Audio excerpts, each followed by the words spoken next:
Sa may kanin. So guys, kain tayo.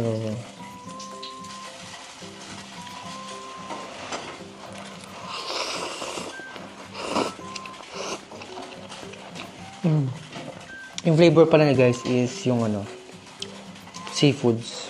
Ang dulat ng chopstick. Huwag na tayong magpanggap. Mahirap yung chopstick niya.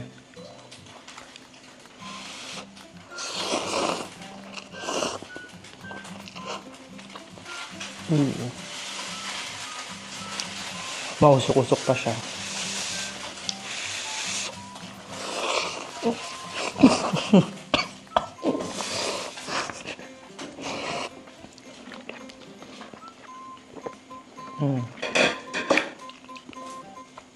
Nabili ko pala to guys sa sa TikTok.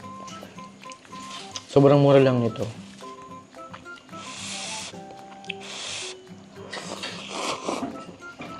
Kain.